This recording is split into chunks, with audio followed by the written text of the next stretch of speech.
Everyone, everywhere are talking about it. Everyone's talking about it using two AI-based apps built by San Francisco-based companies. We're talking about the Lensa app that's producing magic avatars using your face, and the ChatGPT chatbot that's so sophisticated it could blow up everything from college essays to writing jobs held by humans. Our media partners at the San Francisco Standard are exploring and questioning the uses for these apps in two new articles on their website. Joining us live now to talk more about that is Olivia Cruz Maeda, a reporter for the Standard. Olivia, thanks for joining us today. Thank you so much for having me. All right, so two separate AI-based apps, Lensa AI and ChatGPT, but I guess tying them together is the fact that these apps are so good, they're both thrilling and scary in terms of possibilities and consequences. Would you say that?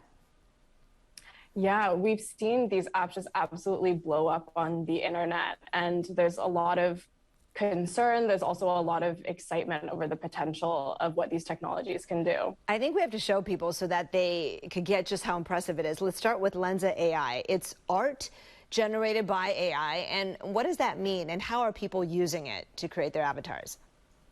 Yeah, so it's pretty incredible. We've seen, everyone and their aunties can basically upload photos of themselves onto this app, and the app then produces these amazing portraits that are like sometimes fantastical. They can be like kind of Renaissance style portraits of you. So that's how we've seen it being used. Prisma Labs, which owns Lensa, told me that they've seen just in the first week of it coming out, they've seen over 10 million downloads of the app nationwide and worldwide, actually. That is crazy, and it's only growing exponentially. And as you said, the company's based in San Francisco. What are the issues involved, though, right? I think this week we reported on some privacy concerns as one issue. Yeah, absolutely. I think, I've been talking to a lot of experts, and a lot of them have said that this was really theoretical and really intellectual for a long time. And not everyone, including experts themselves, expected this technology to become a reality today. And so we're grappling with a lot of legal issues and philosophical issues. Like I mentioned in the article, there's a lot of artists who are raising concerns over the massive data set of billions of images and text that are used to train these AI models. And if artists, are being credited with their artwork that's being used, and, there's a lot of issues over plagiarism and copyright that we've Olivia? kind of yet to explore. Is that you that I'm looking at right there? Yeah, I think it should be. We have a couple in there, but I think that one's me. Okay, yeah. I mean, that looks uncanny. Of course, they take your photos that you upload. That's Sophie Bierman, your colleague, I think. You talk about the intellectual property because explain to people how when you train AI, right, you have to feed it loads of information, in this case, pictures, different artist styles. And so, explain how that could lead to artists not being credited for their work.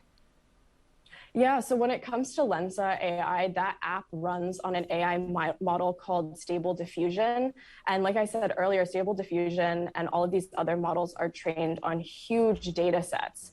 And so I've spoken with artists who, they thought this technology was really interesting, and they started to notice something strange, which was that some of the art coming out of these models resembled their art. Wow. Or resembled artist friends of theirs, but was not art that they had ever created themselves. Yeah, and again, no law, no precedent is there to protect them or reward them, so we'll see where this goes. But I want to talk about the other one, ChatGPT, and this article was written by your colleague Sophie Bierman, and she put together a little video explainer. Take a look. Humans can ask it questions, and it will send back answers that range from chatty to scientific to poetic. Given a prompt, it can write emails, papers, movie scripts. It can churn out meal planning suggestions, complex code, and even guess at medical diagnoses. Do that. It's not like it's combing like Google where it's like trying to get answers for you, right? Are you still? Yeah, it's trained to behave kind of like a human, and you can interact with it in kind of a human way.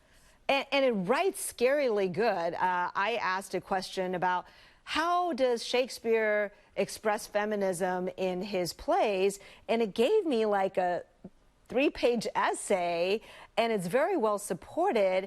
And I guess when it's that smart, what are some of the potential issues with that?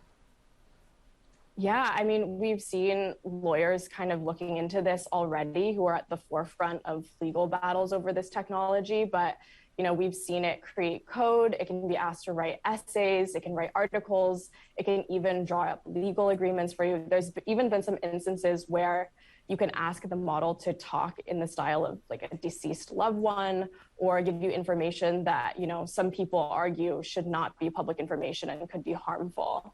Okay, so what is the downside? I mean, one I can imagine is humans, for example, you write copy for commercials, losing their jobs, but run through some of the issues.